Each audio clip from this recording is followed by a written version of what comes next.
አቡነ ሳዊሮስ በኢሬቻ በዓል ላይ በመገኘታቸው እጅግ በጣም መነጋገሪያ ሆነዋል። ኢየሱስ ክርስቶስ የኢሬቻን በዓል ያከብራል የሚል ሰው ደግሞ ተነስቷል። በኢሬቻ በዓል ላይ የታዩ ነገሮች እጅግ በጣም መነጋገሪያ ሆነዋል። ጳጳሱ ስለ ኢሬቻ በመናገራቸው ያላሰቡት እንደደረሰባቸው እየሰማን እንገኛለን። እነዚህንና ሌሎች ወቅታዊና አስተማሪ ቪዲዮዎችን ይዘናል። ሰላም እንደምን አላችሁ ውድ ቤተሰቦች? ቸሩ አምላክ እግዚአብሔር የተመሰገነ ይሁን። እኔ እጅግ በጣም ደህና ነኝ። ሁላችሁም እንዳላችሁበት የሰዓት አቆጣጠር እንደምን አላችሁ? ስለ ሁሉም ነገር እንደ ሁሌው እግዚአብሔር ይመስገን ልንል ይገባል። ይህንን ቪዲዮ ዛሬ ሁላችሁም ላይክ አድርጋችሁ ጀምሩት። ቢያንስ ቪዲዮ 5000 ላይክ ሊኖረው ይገባል። ባለፈው ቪዲዮአችን ጥያቄ እንደጠየቅን ይታወቃል። ከመለሱ ሰዎች መካከል እጣ የወጣለት አካውንት ይህ ነው። ባለዚህ አካውንት ተሸላሚ ስለሆን ከታች በምትመለከተው የቴሌግራም እና የቲክቶክ አካውንት ኮንታክት በማድረግ ሽልማትን መውሰድ ትችላለህ። ዛሬም በቪዲዮአችን ሽልማት ያለው ጥያቄ አለን። እስከ ፕሮግራሙ ፍጻሜ አብራችሁን ቆዩ። ወደ ዋናው ርዕሰ ጉዳይ ከመግባታችን በፊት አንድ እጅግ በጣም ደስ የሚል ቪዲዮን አሳያችኋለሁ። ይህን ቪዲዮ አይተን እንመለስ። አንድ ሰው ነበረችና መልከኛ ናት፣ ደሞ ሀብታም ናት። እና መልከኛ ሰው መጥቶ ለማግባት ሲጠይቃት ሀብት የለህም ትለዋለች። ሀብት ያለው ሰው መጥቶ ሲጠይቃት መልክ የለህም ትለዋለች። መልክም ሀብትም የያዘ ሰው ሲመጣ ደግሞ ዘመዶችህ ዘርህ ጥሩ አይደለም ትለዋለች። ሶስቱንም ያሟላ ሲመጣ ደግሞ ከቤተ መንግስት አልተወለድክም ትለዋለች። እንዲህ ያለች ስትበጠብጥ ኖረች። መጨረሻ ላይ ምን ቢሆን ጥሩ ነው መሰላችሁ? የስንት መኳንንት ልጆች ሲለምኗት እምቢ ብላ ማን ቢያገባት ጥሩ ነው?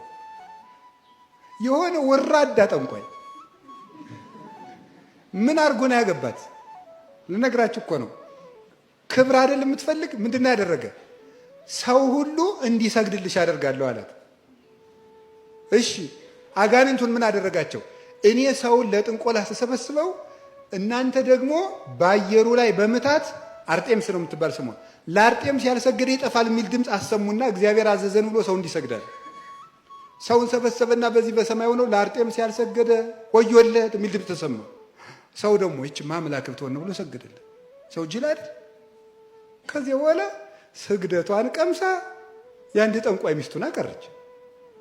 ደግሞ እሷ የወለደችው ዜውስ የሚባል የእሷ ልጅ ደግሞ ጣዖት ሆኖ መከራችን እነ ቅዱስ ጳውሎስን ሲያሰቃይ የነበረ ሲያስገድል የነበረ ይሄ ልጅ ነው።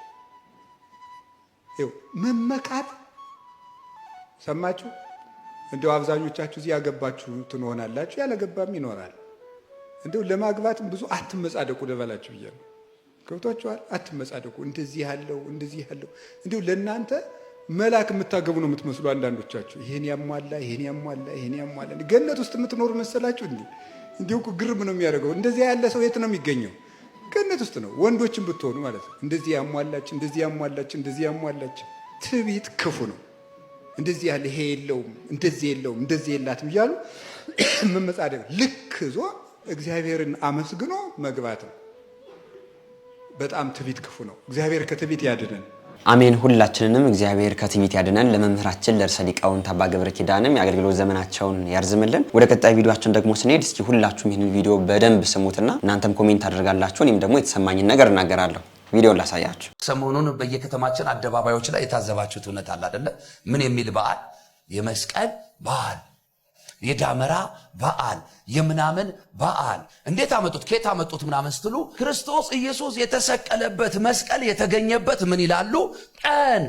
ስለዚህ ክርስቶስ ኢየሱስ የተሰቀለበትን ሳይሆን መስቀሉ የተገኘበትን ቀን የሚያከብሩበት በዓላቸው ነው። ይሄ ደግሞ ጣዖት ነው። ክርስቲያን ሊያመልከው የተገባው፣ ክርስቲያን ሊሰግድለት የተገባው፣ ክርስቲያን ሊከተለው የተገባው እርሱ አንድ ነው፣ ክርስቶስ ኢየሱስ። ከምን የተነሳ ከተባለ በመስቀሉ ላይ ከተሰራው ስራ የተነሳ። አንዳንዶቻችን እንግዲህ እንዲህ አይነት ሰዎችን አብሶ ደግሞ ሱፍ ለብሰው ማይክ ይዘው ካየናቸው በጣም የተማሩ በጣም ዕውቀት አደራጅተው የሚናገሩ ነው የሚመስለን። እንደሰማችሁት ለምንድን ነው የመስቀል በዓልን የምታከብሩት? ማክበር ያለባችሁ እኮ የኢየሱስ ክርስቶስ የተሰቀለበትን ቀን ነው እያለ እንግዲህ ለእኛ ለኦርቶዶክሳውያን ኢየሱስ ክርስቶስ የተሰቀለበትን ቀን አታከብሩም እያለ እየተናገረን ነው የሰማን የምንገኘው። እኛ ኦርቶዶክሳውያን 55 ቀን ጾመን የኢየሱስ ክርስቶስን ስቅለቱን የኢየሱስ ክርስቶስን ትንሳኤውን ልደቱን በቃ በጾም አስደግፈን እንደምናከብረው ይታወቃል። እነዚህ ሰዎች ደግሞ ከኛ እግር ስርስር እየተከተሉ እኛ ጾመን ስንጨርስ ከኛ ጋር አብረው በዓል ሲያከብሩ ደግሞ እናያቸዋለን። ዛሬ እንግዲህ የኢየሱስ ክርስቶስ የተሰቀለበትን የመስቀል በዓል ማክበር ጣዖት አምላኪነት ነው፣ ለመስቀሉም ደግሞ ክብር አያስፈልገውም ነው እያለ እየተናገረ የሚገኘውና እጅግ በጣም ያሳዝናል። ይህ ሰው እንግዲህ ሱፉን አድርጎ እኮ የኤችአይቪ ቀን እያለ የሚያከብር ሰው ነው። የኢየሱስ ክርስቶስ የመስቀሉን በዓል የምናከብርበት ምክንያት ምንድነው? ኢየሱስ ክርስቶስ በመስቀሉ ላይ የፈጸመውን ድነት ለማስታወስና የኢየሱስ ክርስቶስ ደም በመስቀሉ ላይ ስለፈሰሰ ያን መስቀል ክብር ይገባዋል ብለን ነው እኛ ኦርቶዶክሳውያን አክብረን ለዛ መስቀል ደስ የሚል በዓልን የምናሳልፈው እንጂ እንደው እነሱ እንደሚሉት ጣዖት አምላኪነት ነው፣ እንደዚህ ነው፣ እንደዛ አይደለም። ሁላችንም ግን ማወቅ ያለብን ምንድነው እነዚህ ሰዎች አሁን ላይ እኛን ስርስር እየተከተሉ እንደዚህ የሚናገሩበት ምክንያት ምንድነው? ስለ ኢየሱስ ክርስቶስ መናገር አልቻሉም። እኛ ኦርቶዶክሳውያን እንግዲህ ስለ ኢየሱስ ክርስቶስ ሁሉም ነገር ከውልደቱ እስከ እርገቱ ድረስ በምን መልኩ እንደምናከብር ስለሚያውቁ በዛ ባስተምሮ መርታት ስላልቻሉ አሁን ላይ ኦርቶዶክሳውያን እንደዚህ ናቸው እንደዚህ ነው ብለው አቃቂር ማውጣትንና በአዳራሻቸው ደግሞ ሐሜትን ያዙት ማለት ነው። እግዚአብሔር መጨረሻቸውን ያሳምርላቸው ነው የምንለው። ወደ ቀጣይ ርዕሰ ጉዳያችን ደግሞ ስንሄድ ይህን ሰሞኑ እጅግ በጣም መነጋገሪያ ከሆኑ ርዕሰ ጉዳዮች መካከል የኢሬቻ በዓል አንዱ ነው። በኢሬቻ በዓል ላይ እንግዲህ አንዳንድ ሰዎች ሃይማኖታዊ በዓል ነው፣ አንዳንድ ሰዎች ደግሞ ምን ችግር አለው ባህላችን ነው የምንገልጸው እንጂ ምንም ሃይማኖታዊ ይዘት የለውም እያሉ ሲናገሩ እየሰማናቸው እንገኛለን። ግን በኢሬቻ በዓል የዋቄ ፈና እምነት እንደሆነ ራሳቸው ያንን በዓል የሚያከብሩ ሰዎች ተናገሩ ነበር። ይህን ቪዲዮ ተመልክተን አብረን አንዳንድ አስተያየቶችንም የምሰጥ ይሆናል። በመጀመሪያ በኦሮሞ በዋቄ ፈናው አመለካከት ውስጥ መንግስተ ሰማያት የሚባል ነገር የለም። ኃጢአት የሚባለው ጉዳት ሲደርስ ነው። ጉዳት ደግሞ ደረሰ ማለት ሰፉ የሚባል ነገር አለ። ሰፉ ከተሰበረ ጉዳት ይደርሳል። ጉዳት ከተደረሰ ኃጢአት ይፈጠራል። ሰፉ ምንድን ነው? ሰፉ ስርዓት ነው። ሰፉን ደግሞ ሰውም ፈጣሪም አውሬም ሁሉ ማክበር አለበት። ብቻን ሰፉ አክብሬ አትሄድም። ይሄ ሰፉ ለሰው በደንብ እንዲገባው ከተፈለገ የሌሊት አውሬዎች ቀን አይወጡም። ቀን ከወጡ ሰፉ ሰበሩ። ሰው ላይ አደጋ ይደርሳሉ፣ እነሱም ላይ አደጋ ይደርሳል። ሰው ደግሞ ሌሊት ሄዶ የሌሊት አውሬዎች መውጫ ቦታ ከሄደ ሰፉ ሰበረ። ራሱም ላይ አደጋ ይደርሳል፣ አውሬዎቹም ላይ አደጋ ይደርሳል። ስለዚህ ይሄ ምድር ሰፉ አክብሮ ተቻችሎ እንዲኖር ነው። ኃጢአት መንግስተ ሰማያትና ገሃነም የሚመጣው ምን ሲሆን ነው? ኃጢአት ሲፈጠር ነው አይደለም? ኃጢአት የሚፈጠረው ሰፉ ሲሰበር ነው። ሰፉ አትስበሩ። ኦሮሞ የሚለው ምንድን ነው? ሰፉ ከሰበርክ ልጅህ ቄህ ህይወትህ እዚሁ ምድር ላይ ጣጣ ይገጥመሃል ነው። የኖፍ ከልቱ ይላል። አይሳካልህም። በቃ ሰፉ ሰበርክ። ሰፉ ስለሰበርክም ደግሞ የእኛንትን እግዚአብሔር በፈላ ውሃ በምናምን ይቀጣል አይልም። እግዚአብሔር ለእያንዳንዱ ሰው አያና የሚባል ወይንም ጠባቂ መንፈስ ሰጥተዋል። ሰፉ ስትሰብር ምንድን ነው የሚያደርገው? እግዚአብሔር ጠባቂውን ያነሳል። ጠባቂውን ሲያነሳ አደጋ ላይ ትወድቃለህ እንጂ እግዚአብሔር ይሄን ስላጠፋህ እንዲቀጣሃለውም አይልም። ጀስት ሰፉን ወይ አያና እንደ ትራፊክ ውሰደው። ትራፊክ መኪና ያጋጫል እንዴ? አያጋጭም እኮ። ግን እሱ እዛ ባለመኖሩ መኪና ይጋጫል። እነዚህ አባቶች እንግዲህ በዚህ መልኩ ሚዲያ ላይ ቀርበው የኢሬቻ በዓል ሃይማኖታዊ ይዘት ነው እንጂ ባህላዊ ይዘት እንደሌለው ነው እየተናገሩ የሚገኙት። አንዳንድ ሰዎች ግን እንደው በንግግራቸው የኢሬቻ በዓል ባህላዊ ነው እንጂ ሃይማኖታዊ ይዘት የለውም እያሉ በጣም ብዙ ኦርቶዶክሳውያን በኢሬቻ በዓል ላይ መዝሙር እየዘመሩ፣ በጣም ብዙ የፕሮቴስታንት አማኞች በኢሬቻ በዓል ላይ ሃይማኖታዊ ነገራቸውን ሲያካሂዱ እያየናቸው ነበር። ግን ደግሞ በዚህ መልኩ የዋቄ ፈና እምነት ተከታዮች ይህ በዓል የኛ በዓል ነው፣ በእኛ እምነት ላይ የሚካሄድ በዓል ነው እንጂ ባህላዊ ይዘት የለውም እያሉ ነው እየተናገሩ የሚገኙት። እንግዲህ እኛ ኦርቶዶክሳውያን ጥምቀትን እናከብራለን፣ ገናን እናከብራለን፣ እንደገና ደግሞ መስቀልን በዓልን እናከብራለን። ይህ በዓል የሚከበረው በእኛ በኦርቶዶክሳውያን ብቻ ነው እንጂ በሙስሊም ሃይማኖት እንደማይከበር፣ በፕሮቴስታንት ሃይማኖት እንደማይከበር ሁሉ ይህም ደግሞ የኢሬቻ በዓል የሚከበረው በዋቄ ፈና እምነት ብቻ እንደሆነ ነው እየተናገሩ የሚገኙት። አንዳንድ ኦርቶዶክሳውያን፣ አንዳንድ ፕሮቴስታንቶች፣ አንዳንድ ሰዎች ግን ካለማገናዘብ የኢሬቻ በዓል በጣም የባህላዊ ነገሩን አግሎ አጉልቶ ስለሚያሳየን ሃይማኖታዊ ይዘቱ በጣም ትንሽ የሚመስል ስለሆነ እኛማ ይህ ማንነታችን ነው፣ ይህ የኦሮሞነታችን መገለጫ ነው እያሉ ወደ እንዲህ አይነት ወዳልገባቸው ነገር እየገቡ እንደሆነ ነው እየተናገሩ የሚገኙት። በጣም የሚያሳዝነው ነገር ደግሞ በጣም በእኛ በኦርቶዶክሳውያን አባቶች ሆነው ይህ ነገር ሲነገራቸው ግን ከሃይማኖታቸው ይልቅ በጣም ይህ ዘራቸው ገኖባቸው ይህንን በዓል እናከብራለን እያሉ በጣም በንዴት የሚናገሩ ሰዎች አሉና ይህን ቪዲዮም በዛው ልጋብዛችሁ። ሁላችንም እኔ ወንድሜ እናቴ አባቴ እያከብራችሁ እናንተ ወንድሜ አባቴ ብላችሁ አድሩ። የእናንተን ባህል ሳከብር የአማራውን፣ የትግሬውን፣ የከምባታውን፣ የሀዲያውን፣ የኦሮሞውን ባህል አድሩ። አዎ ኢሬቻ ሲገኝ እርክሰት ነው። አዎ አባይ ሲወረድ ደግሞ እዛ ጳጉሜ 3 ታንዲ ደግሞ ፍየሉ ምኑ ሲወረወር ቅዱስ ነው። ለምን እንዲህ ይሆናል? ትምህርት ከሆነ አግባብ ባለው ትምህርት እየሰጠን ለቤተ ክርስቲያናችን ብሔርን ከብሔር ሃይማኖትን ከሃይማኖት የሚያጋጭ አካሄድ ሳይሆን ፍትሐዊ የሆነ አስተምሮት ሊኖረን ይገባል። ፍትሐዊ እኩልነት ያለው ነገር ማለት ነው። የሌላውን ርኩስ የሌላውን ቅዱስ መስቀል ይዘው እኮ አባይ በረሃ ውስጥ ሄደው ጳጉሜ 3 ሄደው በግም አንዳንድ ነገር አይኔ ያየሁትን ነው ነግራቸው። አዎ እሬቻው ጋር ስንሄድ ባህላችንን ስናቀብ ተመልከቷቸው ጣዖት አማሪዎች ለምን ይባላል? ባህልን ሀው እሴትን ባህልና ሃይማኖት የተለያየ ነው። ይህንንም ጠንቅቃችሁ ልታውቁ ልናውቅ ይገባል። ባህሉን ካላከበርንለት ልንይዙ አይገባል። ከባህሉ ጋር ነው ህዝብ ያሉ ይገባል። ስለዚህ ይህንን አውቀን ሁላችንም የሁላችንን ባህልና ሴት እንዲከበር የምንፈልግ ሁሉ የሌላውን እያከበር በእኩልነት የምንኖርባት እውነተኛ ኢትዮጵያን ማየት ነው የምንፈልገው። ይህ ደግሞ በታላቋ ከተማ በሸገር በብፁዕ አባታችን አቡነ ሳዊሮስ ታጋይ ናቸው። ደግና የኛ አባት እውነቴ ነው ይፈጸማል። እንደሰማችኋቸው ነው እንግዲህ ይህን አባት የኦርቶዶክሳዊ ስርዓት የኦርቶዶክሳዊ አስተምሮ ተጥሶ ግን ደግሞ መብታችን እኩልነታችን ሊከበር ይገባል አይነት ሐሳብን ነው እየተናገሩ የሚገኙት። በአባይ አካባቢ ጳጉሜ 3 ቀን በአባይ ላይ የሚጣል የሚታረድ ነገር አለ እና ይህ ደግሞ የነሱ ባህላቸው ነው ብለን ይዘናል። የኛን ደግሞ በኢሬቻ የምናከብረውን ባህላችን ደግሞ ይቀበሉልን፣ ግን ደግሞ ኦርቶዶክሳዊ አባት ነን ነው እያሉ እየተናገሩ የሚገኙት። የኦርቶዶክሳዊ ስርዓትን የኦርቶዶክሳዊ አስተምሮን የማያከብር አባትን ምን አይነት አባትነት እንደሆነ አላቅም። እኛ ኦርቶዶክሳውያን በወንዝ ሂደን አርደን የምንገብርለት ምንም አይነት አምላክ የለንም። እሳቸው ደግሞ እያሉት ያለው ምንድነው? በአማራ ክልል ይህ ነገር ሲደረግ አይቻለው፣ በቃ ይህ ነገር ኖርማል ነው፣ ባህል ነው፣ እኛም ደግሞ መጠን በኢሬቻ ያንን ነገር እናደርጋለን ነው እያሉ እየተናገሩ የሚገኙትና የሃይማኖት ትክክለኛ አባት ቢሆኑ ኑሮ ይህ ነገር ሲደረግ ካዩ በጳጉሜ 3 ቀን ይህ ነገር ልክ አይደለም፣ ከኦርቶዶክሳዊ ስርዓት ያፈነገጠ ነው፣ ከኛ አስተምሮ የወጣ ነው ብለው ሊገስጹ ይገባል እንጂ እነርሱ ይህን ነገር ስላከበሩ በቃ ከቤተክርስቲያን አስተምሮ ውጭ እንኳን ቢሆን በቃ እኩልነታችን በዚህ ሊታወቅ ይገባል የሚል ሐሳብ እጅግ በጣም ያሳዝናል። አሁንም ቢሆን የምናየው ነገር ምንድነው? አብዛኛዎቻችን ከኦርቶዶክሳዊነታችን ይልቅ በደም ስራችን ሁሉ ዘራችን እጅግ በጣም ተሰራጭቶ ይታያልና እኔ እጅግ በጣም አዝኛለሁ። አሁንም እየሆነ ያለው ነገር ይህንን ይመስላል ማለት ነው። የኢሬቻ በዓል የዋቄፈና እምነት ተከታዮች የሚያከብሩት በዓል ነው ብለው በዚህ መልኩ የሀገር ሽማግሌዎች አባገዳዎች ወጣው እየተናገሩ ይገኛሉ። በእኛ ደግሞ በኦርቶዶክሳዊ አባት የሆኑ ሰዎች ደግሞ እኛም ማክበር ይጠበቅብናል። የኢሬቻ በዓል ሃይማኖታዊ ይዘት የለውም፣ ባህላችን ነው፣ በቃ ችግር የለውም አይነት ነገር ነው እየተናገሩ የሚገኙትና እስኪ እናንተ በዚህ ቪዲዮ ላይ ያላችሁን አስተያየት ኮሜንት አድርጉ። ወደ ቀጣይ ቪዲዮአችን ደግሞ ስንሄድ ከዚህ ርዕሰ ጉዳይ ሳንወጣ በዚሁ በኢሬቻ በዓል አከባበር ላይ አንድ ዶክተር ሚዲያ ላይ መጥቶ ይህን ነገር ሲናገር ነበር። እጅግ በጣም የሚያሳዝን ነው። ቪዲዮውን ልጋብዛችሁ አንዴ። ኢየሱስ ክርስቶስ ማስተማር በሚጀምርበት ጊዜ ምንም ከዋቄፈና የተለየ ነገር አላስተማረም። ምንጩም ከዛ ስለሆነ ኢየሱስ ክርስቶስ አስተምሮ የዋቄፈና ነበር ማለት ነው። የኢየሱስ ክርስቶስ አስተምሮት ዋቄፈና የተቀዳ ነው እያሉ ነው ዶክተር። yes ማስረጃ በጣም ጥሩ። ወይ እኔ የተወሰነ እሰጥሃለሁ፣ አንተም ከእሱ ካስተማራቸው ውስጥ የሆነውን ብትጠቅስ እንዴት እንደሆነ አገናኝልህ ነበር። ግን ከዚሁ ጋር የተገናኘ ከሪቹዋል ጋር የተገናኘውን እናንሳ።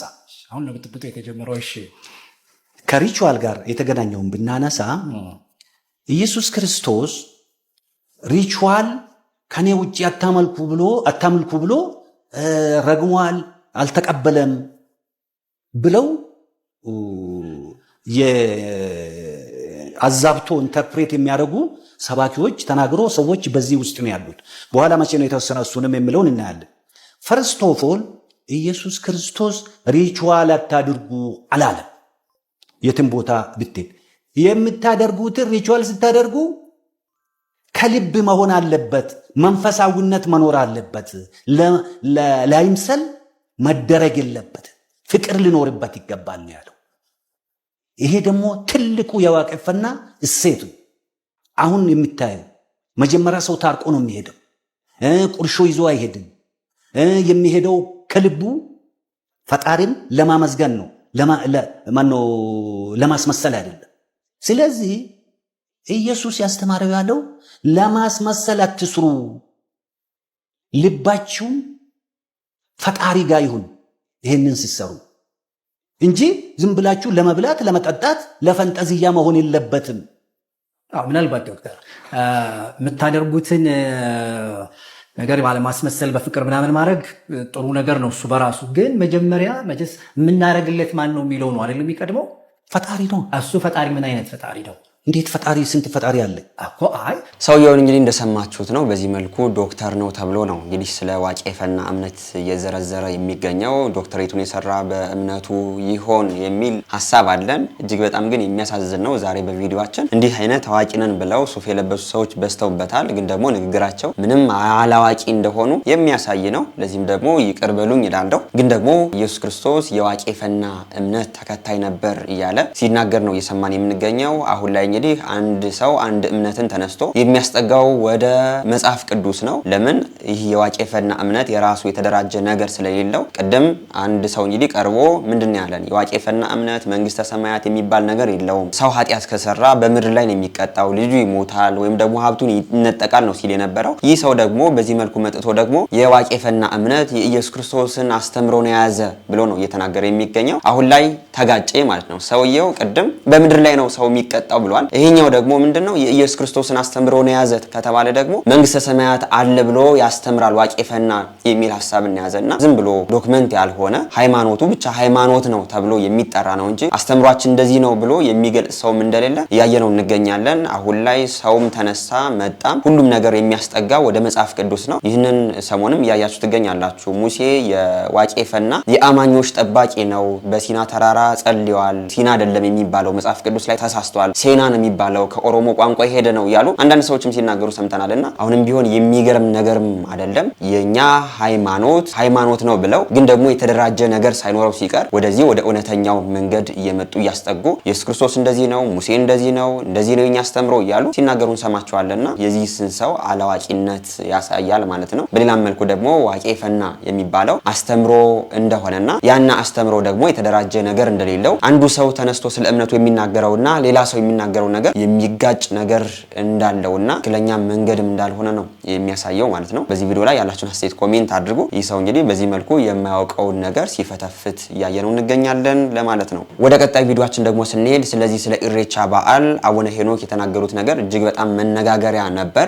እስኪንን ቪዲዮ ላስመልክታችሁ። ዋቄፈታን አስባችሁ ታውቃላችሁ? 1000 ዓመት ወደ ኋላ ህዝብን መመለስ ወደ ድንቁርና ወደ ጨለማ ህይወት ግልጽ ነው የምንናገረው። የሃይማኖት አባት ነው። ወደ ጨለማ ህይወት ወደ ኋላ ሽፋኑ ባህል ነው። ወደ ውስጥ ገባ ብላችሁ ብትገቡ ብታዩ ጣዖት ነው። ያሳዝናል። ለክርስቶስ የማዳን ስራ እንቅፋት የሆነ ስብስብ የኦሪቱ ስርዓት ነው ይመስላል ግማሹ። ዋቄፈና ሰዱሪ ከኩሞ ፋኪስ ሰጡር አዲስ ኪዳን ነው። የአዲስ ኪዳን ልጆች ነን። የዘላለም ህይወት የሚያወርሰን አንድ ጌታ ዋጋ ከፍሎ የሰው ልጆችን በፍቅሩ ያዳነ የሱን አሰራር የሱን አገልግሎት የከፈለ ዋጋ በዜሮ የሚያባዛ ነው ሀገራችን ላይ እየተሰራ ያለው። ያሳዝናል። የኦሮሞ ህዝብ እንደ ቤተ ሙከራ ነው የታየው። ማን ነው ይሄን እውነት የሚናገር? ማን ነው ይሄን እውነት የሚገልጥ? ማን አለ? ሊቀ ጳጳስ ነው? ቄስ ነው? ሰባኪ ነው? ሁሉም ዝም ብለዋል። ትውልዱ ግን እያለቀ ብዙ ምስጢር አለ። በሬፈቻ ስም የሚደረገው ቅድም ብያቸው ሽፋኑ ባህል ነው። ክርስቲያን ሆነው ክርስቲያንን ብለው ይሄ ነገር ሲነገር የሚቆጠቁጣቸው ራሳቸውን የሚያማቸው ሰዎች አሉ። ይመማቸው ለምን ጭንቅላታቸው አይፈነዳም? የራሳቸው ጉዳይ። እውነት ነው የምንናገረው። ወደንም ጠላንም ያለ ክርስቶስ የዘላለም ሕይወት የለም። የዘላለም ሕይወት የሚሰጠው እሱ ነው። በ40 ቀን በ80 ቀን ያገኘነን ልጅነት በዚህ በጣዖት አሰራር ግን እያጣን ነው ያለው። ከኛው መስቀል ይዘው ካህን ተብለው ለዛ ግን በርቱ የሚሉ አሉ። ወደ ዝርዝሩ አልገባም። እኔ ብቻዬን ምንም ለውጥ ማምጣት አልችልም። እናንተን ግን ይዤ ብዙ መስራት እችላለሁ። እንግዲህ አባታችን አቡነ ሄኖክ እንደሰማናቸው ነው እንግዲህ የኢሬቻ በዓል ምን አይነት አምልኮ እንዳለውና የኛን ክርስትና ደግሞ በዜሮ የሚያባዛ እንደሆነ ነው እየተናገሩ የሚገኙት። ግን ደግሞ በእኛ በኦርቶዶክስ ቤተክርስቲያን አባት ተብለው መስቀል ይዘው ግን ደግሞ በጣም ብዙ ኦርቶዶክሳውያን ይህንን በዓል እንዲያከብሩና ክርስትናቸውን በዜሮ እንዲያባዙ የሚያበረታቱ ሰዎችም እንዳሉ ነው እየተናገሩ የሚገኙት። ቅድም እንደተናገርኩት እንዲህ አይነት ሰዎች ምንድናቸው? በቃ ከኦርቶዶክሳዊነታቸው ይልቅ በጣም ዘራቸው ደም ስራቸው በጣም ተሰራጭቶ የሚገኝ ሰዎች ናቸው። ኦርቶዶክሳዊ ስርዓት ይጣስ አይጣስ ለነሱ ምንም ትርጉም አይሰጣቸውም። ብቻ በዘር የመጣው ነገር አይቅርባቸው፣ በሃይማኖት ያለውም ነገር ልብሳቸው አይገፈፍባቸው እንጂ እነርሱ የሚያደርጉት ነገር ሁሌም ቢሆን ከክርስትና ጋር የሚጋጭ ከቤተክርስቲያን አስተምሮ የወጣ ቢሆንም ብቻ ለነሱ ምንም ነገር አይመስላቸውምና በዚህ መልኩ አባታችን አቡነ ሄኖክ የተናገሩት ነገር የኢሬቻ በዓል ኦርቶዶክሳውያኑን ክርስትናቸውን በዜሮ የሚያባዛ ሃይማኖታዊ እሴት ያለው እንደሆነ ነው እየተናገሩ የሚገኙት። ከዚህም ጋር ተይዞ አንድ ቪዲዮ አንዴ ላሳያችሁ። ዋቄፈና እምነት ተከታዮች እርሶ ጳጳስ እረፉ ብለውታል። የኢሬቻውን ጳጳስ ላሳያችሁ እኙትና እኛ አባት በቤተክርስቲያን አባት ናቸው እንዴ? እስኪ እናንተ መልሱልኝ። እኔ አላቅም ማለት እርሶ እያልኩ ላናገር አንተ እያልኩ ላናገር ቸገረን። በእውነት ወደ ላይ እንዳንወጣ ቸገረን፣ ወደ ታች እንዳንወጣ ቸገረን፣ ግራም ቀኙም ቸገረን። ክብረ ክህነት ማለት እኚህ ሰውዬ በቤታቸው መኖሪያ ቤት ውስጥ ለህፃናት ልጆች ጵጵስና ሲሰጡ ክህነት ሲሰጡ ክብረ ክህነት ሲሰጡ አይሳይቻቸዋለሁ አይደል? ቪዲዮም ጭምር አምጥቼላችሁ የራሳቸው ቲክቶክ ገጽ አላችሁ። የራሳቸው ቤት ውስጥ ነው ክርስትና የሚሰጡት እና ባለፈው ሳምንት አካባቢ ላይ የኢሬቻን ሃይማኖት ኢሬቻ የክብረ በዓልን በተመለከተ የዋቄፈና እምነት ተከታዮች የሚያከብሩት የሃይማኖታዊ በዓል ነው ሲሉ ሀሌታ ሚዲያ ላይ ወጥተው መናገራቸውንና በእኛ ክብረ በዓል ላይ ሌሎች ሃይማኖቶች ማንነት የሚገልጽ ነገሮቻችሁን ይዛችሁ አትምጡ፣ የራሳችሁን ክብረ በዓል በራሳችሁ አክብሩ ብለው እንከባበር የሚል መግለጫ ወጥተው አሳይተናችሁ ነበር። ስለዚህ እኚህን ሰውዬ የኢሬቻ የሚያከብሩ የዋቄፈና እምነት ተከታዮች እርሶ ጳጳስ እረፉ ብለውታል። ካልሰሙ ነው የምንነግረው። አሁን እርሶን እነሱ ሲያዩት የወዳ ጳጳስ የአባገዳ ጳጳስ እንዲሏችሁ ነው? የዋቄፈና ጳጳስ እንዲሏችሁ ነው ወይ? ምን የኢሬቻ ጳጳስ እንዲሏችሁ ምን እንበለው?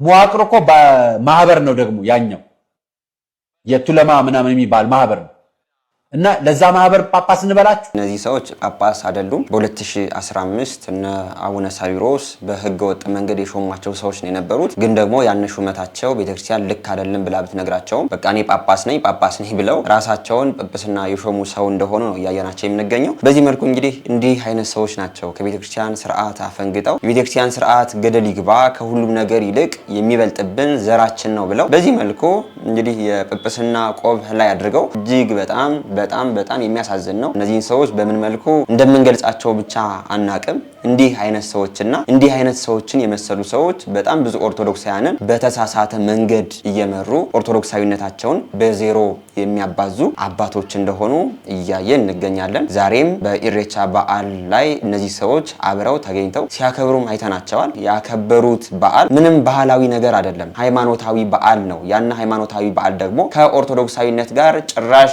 የሚጋጭና ጣዖት አምላኪነትም እንደሆነ አባታችን አቡነ ሄኖክም በጣም ብዙ መምህራንም ተናግረዋል። እንዲህ አይነት ሰዎች ግን ሃይማኖታዊ ካባቸው አይገፈፍ፣ በዛ በነርሱ ደግሞ በዘራቸው ደግሞ ሰሚነታቸው አይጣ እንጂ ለነሱ ክርስትናቸው ምንም እንዳልሆነ እያሳዩን ይገኛሉ ማለት ነው። ከዚህም ጋር ተያይዞ ወንድማችን እፎይም የተናገረው ነገር ነበር። እስኪ ነገርም ላሰማችሁ። ሰላም፣ እንዴት ናችሁ? ስለ ኢሬቻ ምን ትላለህ? ሰይጣናዊ ነው ወይስ ባህላዊ ነው የሚል ጥያቄ ነው። ሰይጣናዊም አይደለም፣ ባህላዊም አይደለም። ሁለቱም ያልሆነበትን ምክንያት ላስረዳችሁ የተወሰነ። ኢሬቻ ማለት የዋቄፈና እምነት ባህላዊ ሃይማኖታዊ ስርዓት ነው። ኢሬቻ ማለት የዋቄፈና ስርዓት የሃይማኖቱ ስርዓት በአመት ሁለት የሚከበር ነው። ኢሬቻ በአመት ሁለት ይከበራል። ክረምት ሊገባ ሲልና ክረምቱ ሲያልቃው የሚከበረው ማለት ነው። ስለዚህ የሃይማኖቱ ስርዓት የዋቄፈና የሚባለው ሃይማኖት ስርዓት እንጂ ባህላዊ አይደለም። ነገር ግን የኦሮሞ ባህል በኢሬቻ ውስጥ በደንብ ሊንጸባረቅ ይችላል። ኢሬቻ የሚያከብሩ ሰዎች ባለባበስ ምናምን ነገር ባህላቸውን እዛ ላይ በጣም ያንጸባርቁታል እንጂ ኢሬቻ ራሱ ባህል ሳይሆን ሃይማኖታዊ ስርዓት ነው። ልክ በኦርቶዶክስ ጥምቀት ስንል ጥምቀት ባህል አይደለም፣ ነገር ግን የሃይማኖቱ የኦርቶዶክስ ሃይማኖት ስርዓት ነው፣ የሚከበር በዓል ነው። እንደዛ ማለት ነው። ኢሬቻም በዋቄፈና እምነት ውስጥ የሚከበር ዓመታዊ በዓል ነው። በዋቄፈና እምነት ውስጥ ወደ 27 በዓላቶች አሉ። ምክንያቱም 27ቱ ከየት መጡ ካላችሁ በዋቄፈና እምነት ውስጥ ፈጣሪ ፈጥሮ የጨረሰው በ27 ቀን ነው ተብሎ ይታመናል። የመጀመሪያ የተፈጠሩት የሰው ዘሮች ደግሞ በክርስትናና በእስልምና አዳምና ሔዋን ናቸው። በዋቄፈና ደግሞ ለመጀመሪያ የተፈጠረው ሆሮ ይባላል። ሆሮ ማለት ጾታ የለውም፣ ወንድም ሴትም አይደለም። ከባህር ውስጥ ከውሃ ውስጥ ነው የወጣው። ይሄ ወንድም ሴትም ያልሆነ ሁለት ቦታ ተከፈለ። ሁለት ቦታ ሲከፈል ወንዱ ሆሮ ተባለ፣ ሴቷ ደግሞ ሆርቱ ተባለች። ሆርቱ ማለት የሚራባ የሚዋለድ እንደማለት ነው። ሆርቱና ሆሮ በሚል ተከፈሉ ማለት ነው። በክርስትናው አዳምና ሔዋን እንደምንላቸው ማለት ነው። ኦሮሞ የሚለው ራሱ ከዛ ስም ጋር የመጣ ነው። ሆሮሞ ተብሎ ነው የሚጻፈው፣ ግን በኩሽቲክ ሲነበብ ቫውል ከኮንሶናንት ኤች ጋር ሲመጣ ወይንም ደግሞ ኮንሶናንት ቫውልን አስከትሎ ሲመጣ ኤች አትነበብም። ስለዚህ ኦሮሞ ይባላል እንጂ ሆሮሞ ተብሎ አይነበብም። በዛ ምክንያት ከጊዜ በኋላ ግን ኤች እየቀረች ሲጻፍም ኦሮሞ ተብሎ መጻፍ ጀመረ ማለት ነው። ስለዚህ የመጀመሪያው ሰው ሆርቱና ሆሮ በሚሉ ነው የሚታወቁት፣ አዳምና ሔዋን እንደምንላቸው ማለት ነው። በኢሬቻ እምነት ውስጥ ሌላኛው ሴጣናዊ አይደለም ያልኳችሁ ምንድነው? እሱ የዋቄፈና እምነቱ ስገቡ ሴጣን የለም ተብሎ ነው የሚታመነው። ሴጣን የለም ተብሎ ስለሚታመን ኢሬቻ ደግሞ የዋቄፈና እምነት ከሆነ ሴጣናዊ እምነት ሊሆን አይችልም። ምክንያቱም ሴጣን የለም ብለው ስለሚያምኑ ማለት ነው። ወንድማችን እንደሰማችሁት ነው የዋቄፈና እምነት አስተምሮ በጥቂቱም ቢሆን ምን እንደሆነ እየተናገረ እየሰማነው እንገኛለን። ይህን ነገር ስንናገር ግን እንዲያው ታላቁን የኦሮሞን ሕዝብ እየተናገርን ሳይሆን በዚህ በኢሬቻ በዓል ላይ የሚደረግ ሃይማኖታዊ ይዘት ያለው ነገር ነው እንጂ ባህላዊ ይዘት እንዳልሆነ፣ በዚህም መንገድ ደግሞ በጣም ብዙ ኦርቶዶክሳውያን ክርስትናቸውን ትተው ወደ እንዲህ አይነት ነገር እየገቡ ስለሆነ ነው ይህንን ነገር የምናገረው እንጂ እንደው ከሌላ አንጻር እንዳልሆነ እንድትረዱልን ስንል በዚሁ መልእክቴን አስተላልፋለሁ ማለት ነው። እንግዲህ የኢሬቻ በዓል ሃይማኖታዊ በዓል ነው። ይህንን ደግሞ ሃይማኖታዊ በዓል ሃይማኖታችን ነው ብለው የሚያከብሩ ሰዎች በስርዓትም ቢሆን ተከብሮላቸው እኛም ሁላችንም ያነ እምነት ነው ብለን አክብረንላቸው ሊያከብሩ ይገባል። ኦርቶዶክሳውያን ደግሞ በማያውቁት ነገር እየሄዱ በኢሬቻ በዓል ላይ መዝሙር መዘመሩ፣ ፕሮቴስታንት አማኞች እኛ ፕሮቴስታንት ነን የኢሬቻ በዓልን ግን ደግሞ እናከብራለን ማለታቸው ይህ ነገር ልክ እንዳልሆነ ነው እየተናገርን የምንገኘው። በዚህ መልኩ አንዳንድ የኦርቶዶክስ አባቶችም ሆነው መስቀል ይዘው የኢሬቻ በዓል ኦርቶዶክሳውያን ሊያከብር ይገባል፣ ሃይማኖታዊ ይዘት የለውም እያሉ በጣም ብዙ ኦርቶዶክሳውያንም ከክርስትና እያስወጡ እንደሆነ አይተናል። ይህ ነገር ግን ልክ እንዳልሆነ እኛ ከሁሉም ነገር ይልቅ ኦርቶዶክሳዊነታችን በልጦ ሊታይ ይገባል እንጂ ዘራችን ባህላችን እንዳይበልጥብን ከማለት አንጻር ነው እንዲህ አይነት ቪዲዮዎችን ዛሬ እያመጣለን እናንተ የምናሰማቸው። ከኢሬቻ በዓል ጋር ተያይዞ ትናንት በመክፈቻው ላይ አቡነ ሳዊሮስ ተገኝተዋልና ይህም ደግሞ እጅግ በጣም መነጋገሪያ ሆኖ ነበር። ይህን ቪዲዮ አንዴ ላስመልክታችሁ።